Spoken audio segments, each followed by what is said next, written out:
uh,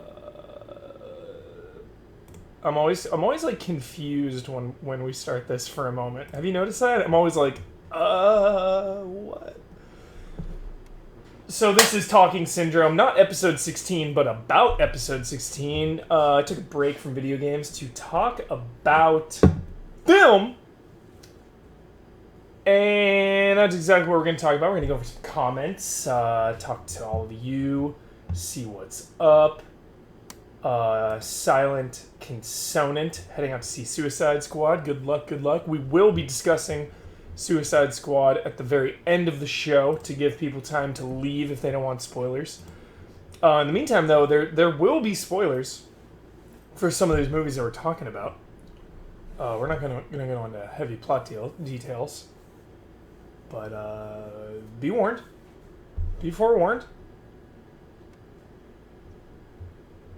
Let's get on to business. Comments. Let us take some comments. Spidey Sun. All right, this is one I want to get out straight away. Hubert, please watch Star Trek Beyond. Also, Green Room is not a good movie. Get at me. So I'm the complete opposite. I thought Green Room was excellent. There were a lot of comments about why I didn't bring that up. That is because I brought it up on a Huber's Q a couple weeks ago. We had kind of discussed it. We had discussed kind of a full episode on it. It was the one about Manhunt. Tagging McSum, haven't in a row. Thank you so much. Divinity, I've seen Mississippi Grind with Ben Mendelsohn, with Ryan Reynolds. 10 out of 10 vibe. Couldn't agree more. Star Trek Beyond, though, chat. Let's talk about Star Trek Beyond for a minute. I wasn't really feeling it. I was not feeling it. I saw it in very good viewing conditions. I'm not a Star Trek fanatic. I love the first two, though, even the one with Khan. I just didn't get into it. I saw it with Brad Ellis and my other friend, and we all came out of it lukewarm. Not a bad movie. Like, it was fine. Not feeling it. Once Upon a Time in America, of course. I thought the beginning, like 30, 40 minutes, was so freaking good. But something we're definitely going to be talking about today is terrible villains. That'll be a center point in today's discussion. Terrible villains in film. Just destroying movies, you know. I'm upset. I'm super upset about villains. Lukewarm villains. Like Idris Elba. No motivation in that movie. Like, come on. Come on. I feel like you can get away with being an okay movie if you have a great villain. Titanfall 2 coverage will be later this week. Never seen Robot Jocks. Yeah, X-Men Apocalypse. Too much makeup. Seriously. Anyway. That's that. No Deadpool from Randy Versutrian. Deadpool was great. Loved it. Absolutely loved it. I really hope it changes the industry. Clearly it hasn't changed the industry yet because Suicide Squad is still rated PG-13. Loved Deadpool. Not on my top, though. Kind of forgot about it. Forgot about it quickly. Really love Deadpool, though. Unbelievable movie. Didn't see Zootopia, chat. Nonetheless, didn't see it. Missed it. Save the TV talk. We will be discussing that in the very near future. Spoiler alert. Hint, hint. Not near future, but kind of. A little while. We'll definitely, you know, we're making a syndrome every week, so I assume TV is going to make an appearance. So where was Civil War? I know. We had talked about that too in the past. Civil War is so good. I don't understand some of the haters out there. They're like, it was okay. It was alright. Like, Civil War is a 10 out of 10 to me. But again, the villain. Again, that is kind of where I'm at with Civil War as well. Baron von Zemo was a terrible villain. Terrible. Come on. He goes through all that. Like, what an elaborate plan to do. You know, again, we're not going into full details here, but what a ridiculously elaborate plan for that weak payoff.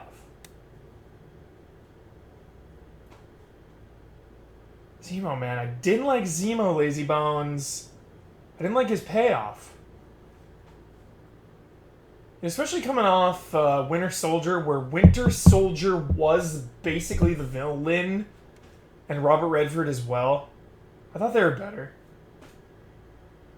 I just thought Zemo was going to have a better payoff. You're right. Okay, you know what? Alright, chat. I'm going to go again. You know, I've been waiting for Civil War to come out on Blu-ray again. I know it's coming out in September. I can't wait.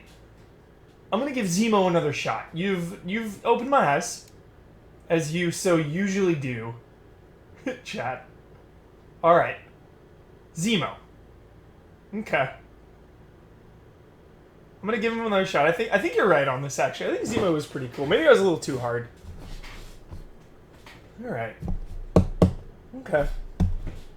We'll go again. No 10 Cloverfield Lane hype. Thought the movie was amazing. Too intense. 10 Cloverfield Lane did not subvert my expectations in the least. It was exactly what I thought it was going to be. It ended exactly the way I thought it was going to end. Predictable. Predictable film.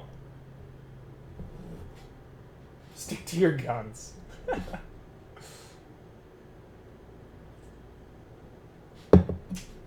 The Lobster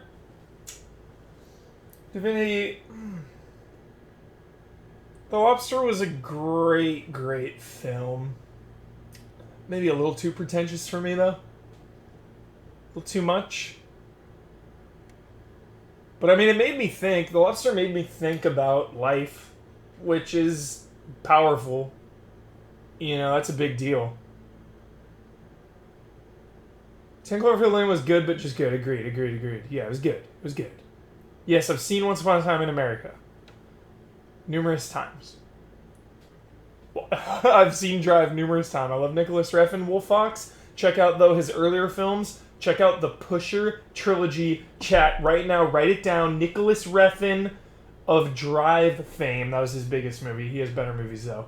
Check out Pusher. Pusher trilogy. Yeah. Divinity, I agree, man. So intense. This has been a down year of summer films, Dark Knight says. Agreed. Once Upon a Time in the West. Seen that, too. Best intro ever. Pusher. Is it gory? I don't think so. I haven't seen Neon Demon yet. I'm disgusted. It came out at a terrible busy time and I didn't see it. Bummed. Bummed. I gotta see Neon Demon, I know. I've seen all of Refn's movies. Except Bleeder. That one's like really hard to track down. I never saw that one. Moving on. Hi, Huber. I think you're selling yourself short with your episode runtimes. People want to hear everything you've got to say. The more expectation, the better. I actually enjoy more filtered episodes. I'm not against lengthy content, but I think it's all about maintaining attention. I must be honest, I've given up in the past after watching a few minutes, but I've been surprised about the quality of the last few. I feel like Huber is finding his footing. Full disclosure, I'm a sucker for scripts that seem unscripted. I am fully unscripted. Fully. Patrick Goutard. That's why sometimes that is why Huber hype and Huber syndrome are so wildly inconsistent. Because I'm fully unscripted. 100%. Give me a topic and I just go. I don't really think anything out before I do it. You know, sometimes I'll have a couple notes. There is one coming up in about 2 weeks where I actually did some research and had some notes. But yeah, I'm unscripted. I'm off the rails. I'm lunatic fringe over here.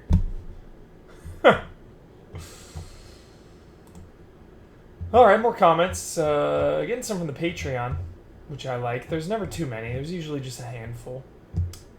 Ben Bernard Smith seemed to distill Jungle Book. Watched Finding Dory the other night, and I enjoyed it.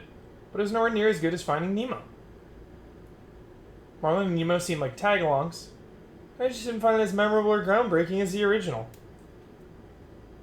And Pixar sequels can be Toy Story 3. Basically, I don't think the Finding Nemo needed a sequel, and Finding Dory gave us hardly any more of the world or characters, so I feel they should have left that world alone.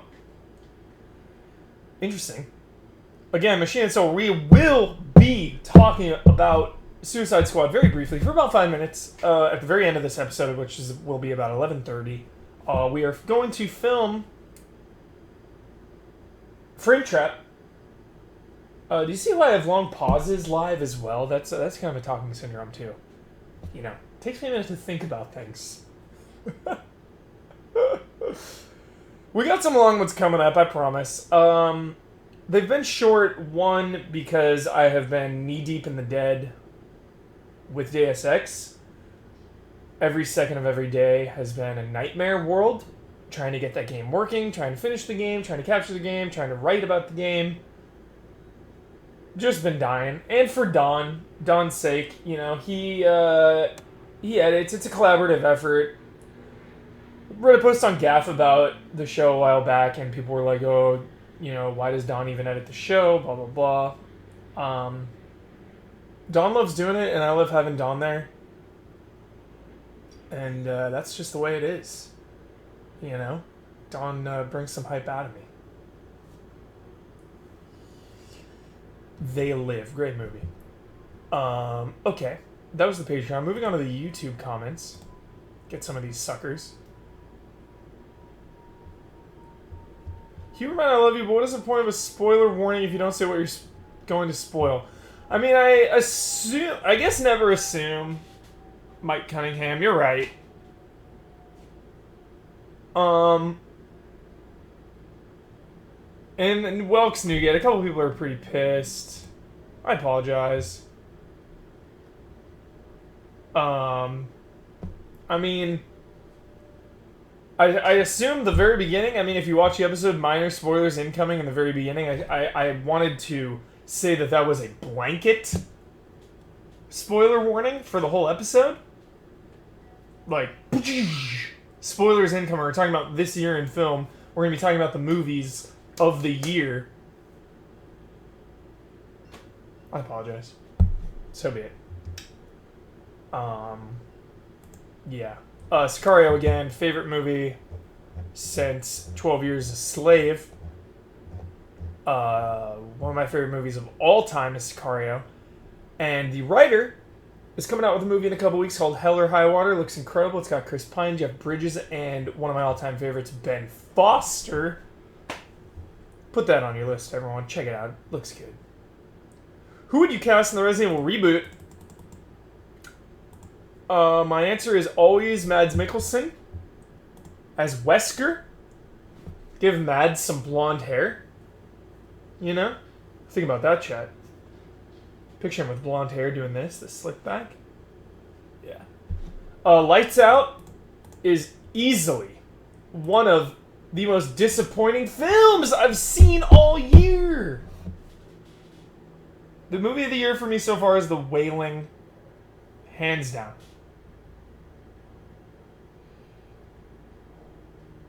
I'm just bummed about Lights Out. I'm just bummed about it.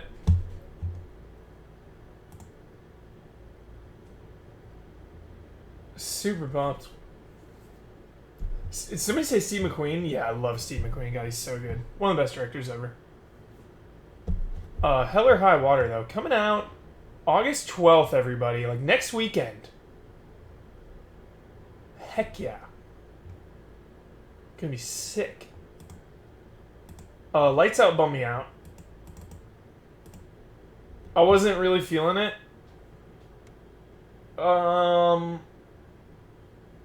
Yeah, you know, some of those, the world of horror, there's always that, like, this is mean, but there's always that B tier. Shame is a must watch. There always is that B tier horror movie that like slips its way through the cracks, gets a huge release, huge studio release, and goes on to do really well. And I think this year is Lights Out. I think it's a B tier movie. So, yeah. Steve McQueen tiered you. The director, Steve McQueen. B tier is top tier. Yeah, I don't know. Lights Out. It just didn't really do it for me. Bone Tomahawk is a 10 out of 10. Conjuring 2. Okay, now you're talking about the biggest letdown of the year. 2 horror movies, man. I think The Witch and The Wailing just, and It Follows, just kind of raised the bar. B tier is like Sworn in Sevens, yeah. Yeah. Yeah, I don't know. They just didn't do it for me. I apologize. Survival horror games always are my favorite. The Nice Guys. I didn't talk about The Nice Guys, Cookums. The Nice Guys was a very strange movie. Very strange. And I loved it. A lot of people pissed that I didn't mention Zootopia. I apologize. Conjuring 2 is alright. Yeah, a lot of people, again, didn't mention Green Room, but I mentioned it a while ago.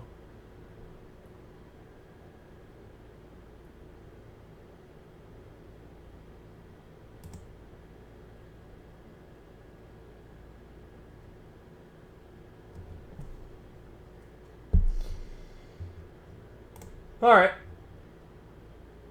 The Nice Guys, it's really good.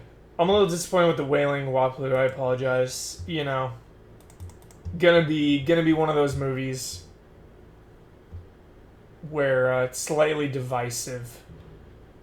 Just a little bit divisive.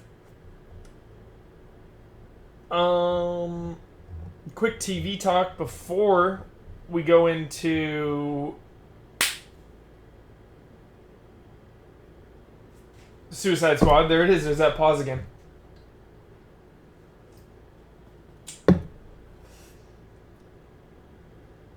I just want to end on a note about TV.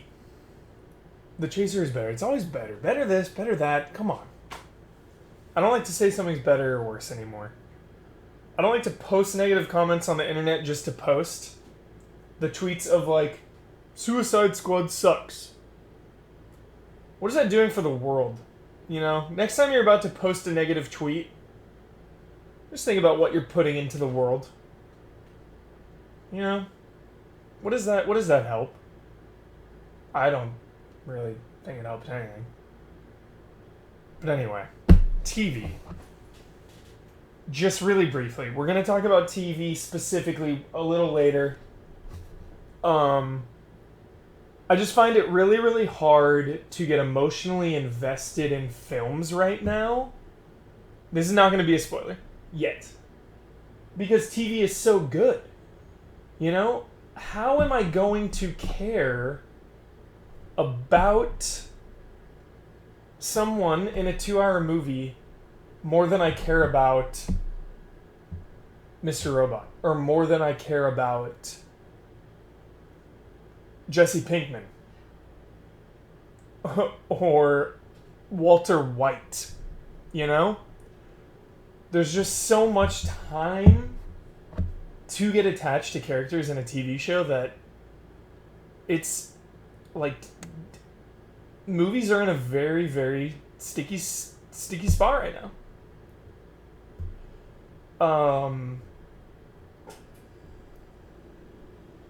Yeah, that's all. I don't know, and that's why the Marvel universe is so rad. You know, when people talk shit on Marvel movies, you know, obviously because they're the biggest thing in the world right now, so people naturally attack it. They attack the most popular thing. It's just so fun seeing a Marvel movie and hopefully, you know, DC movies soon, but it's TV in the movie theater basically because we're getting attached to these characters. I'm so attached to Chris Evans Iron Man or to Chris Evans Captain America or Robert Downey's Iron Man or Daredevil, Jessica Jones, Luke Cage. Like I'm so attached to the Marvel universe right now. It's like hard to top.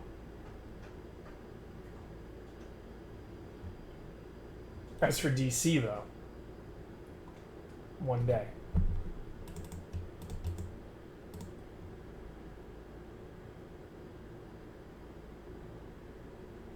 Thought I heard someone out there. Anyway, that's it. That's a little bit of a rant there. Filler is going away. Exactly. Longer continuity. I'm like 4 back on 12 Monkeys. I'll finish it off. Alright, everyone. To wrap it up, we're going to do a little Suicide Squad spoilers. You can leave now or forever hold your peace. Giving you 10 seconds to leave.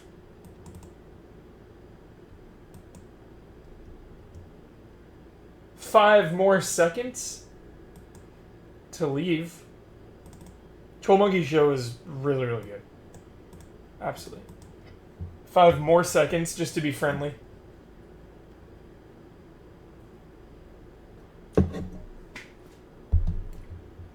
Five more. See you later, everyone. Someone's coming. Keep hearing noises out there. TV soon, Spidey son. Giving you 10 seconds. Alright. Suicide Squad. What a strange film. As I feel like all the DC movies have been, they've been very strange. They've been like a, not that I would know, but they've been like an acid trip. If you know, if I knew what acid was like. So I didn't hate the movie. I thought it was like a music video though. It played like a music video. I don't care for licensed music in these movies. I think it takes me out of the world. It takes me out of the real world and makes me remember that I'm watching a movie. Again, I didn't hate. There were a lot of parts that I liked. You know, I'm probably gonna say that I liked the movie. I'll give it that. But I think I'm not in love with it because I kept thinking how good it could have been. Like it could have been a 10. If there wasn't so much studio interference. It felt like scenes were just kind of dropped in. There were scenes missing from the movie. The culmination didn't feel earned. You know. Again, spoilers, everyone, so just be careful. Here we go, though. I'll tell you what I loved, everyone. I'm going to tell you right now. On the record. I loved Jared Leto.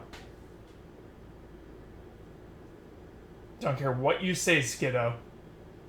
I loved Leto. I feel like he shouldn't have done the Heath Ledger voice. I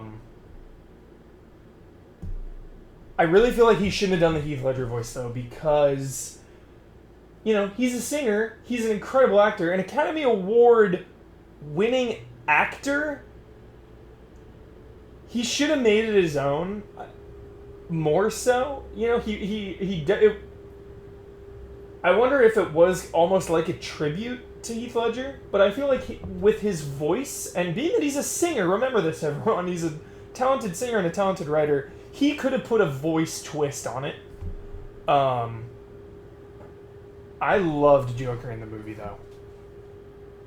I really did. I every time he came on screen, and of course people are going to rip into him. They're going to rip into him. They're going to shit all over him. Excuse my language, but we live in a world right now where everything is compared, and who was Joker last on in film? Heath Ledger. Of course, everyone is going to say it's not as good as Heath Ledger, but it doesn't need to be as good. It was different, and I respected what he did. He felt like a modern day gangster. It was cool. I really liked him. I bought into him. I really bought into him. Again, though, the movie, because it was so choppy, if you haven't seen it, a trailer company edited the film, and I think that's why it plays like a music video. Scenes are missing. And a report that just came out said a lot of Joker scenes are missing. So there's a scene later on in the bar where they're all in the bar talking, and they're having like an intimate moment, and we learn a little more about the characters. There weren't enough scenes like that. These long, no music, intimate discussions. The movie just kept trying to go, which was kind of insulting to the audience. If it had been more of an end-of-watch style, because David Ayer directed this, if it had been more of an end-of-watch style pace, a more deliberate character study, rather than trying to hit these set pieces, again, the movie would have been phenomenal. And I think that's why I was very, very disappointed. I will say I liked the movie, again. I just couldn't help but feel not angry, but really disappointed, because I think it could have been so good. So there's that. And the villain was absolutely terrible. I hinted at that in the episode a little bit ago. The last part of the movie was downhill because of the villain. It felt like there were no stakes whatsoever, which is something that Dark Knight does so well, that Dark Knight Rises does so well. I know a lot of people have a problem with Dark Knight Rises, but in that movie, I love Dark Knight Rises so much because it's high stakes at all times. You feel, anyone can die, or like bad things are gonna happen. I just thought the ending with the villains was terrible. Spoil it. I mean, we're talking about detailed plot.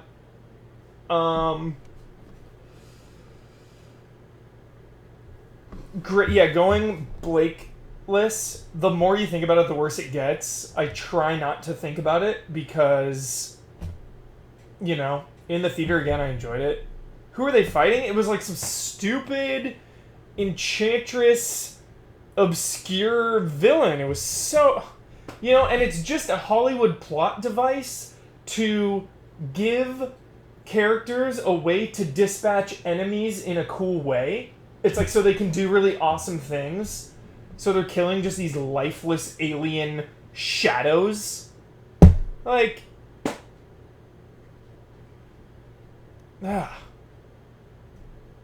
Dark Knight is a 10 out of 10. Thank you. Yeah, Alexander Arts, look out. We're talking about spoiler Suicide Squad. Stupid villain. No stakes. And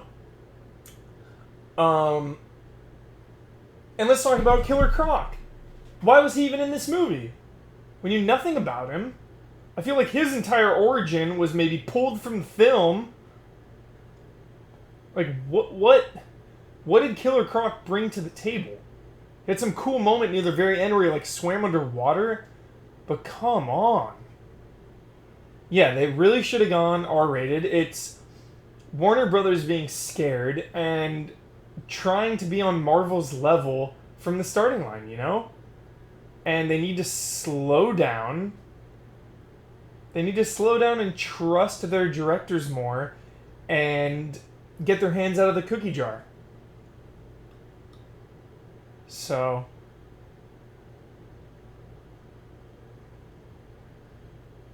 I don't know. Again, I try not to think about it. It was enjoyable. Again, this is movie 3, right? So when you look at it compared to Marvel, this would be the Incredible Hulk, right? Iron Man 2, then Incredible Hulk. If I've got my continuity down. And Incredible Hulk wasn't a great film either. So again, we're just getting started with the DC universe. There is hope. Wonder Woman looks like a 10 out of 10. Such a good trailer. Patty Jenkins is a great director. That comes out in like 9 months, so they really have time to think about things. I just really think this is a call to action on Warner Brothers. I think they need to settle down, slow it down, and have faith in their directors, and ride or die by that. Ride or die by your directors. Iron Man 2 is after all. So this is the Iron Man 2. There we go. So, Suicide Squad, choppy, terrible villain. Not enough intimate character interactions. And way too much licensed music. So let's hope they can get it together and figure it out, you know? Thoughts about Wonder Woman? You know, again, I think Wonder Woman looks incredible. Justice League, you know, Zack Snyder is really due for a hit. He's really due. The brand has been damaged, though, and that is what Warner Brothers is scared of. There was a leak from an inside source that said the CEO of Warner Brothers is really pissed right now because the brand is damaged. So you know they're going to have their grubby little hands all over Justice League.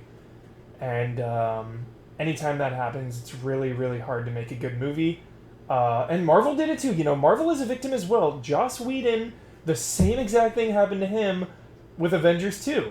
Because they're trying to web together all of their movies, which hamstrings a creativity. It hamstrings creativity. That's what it does.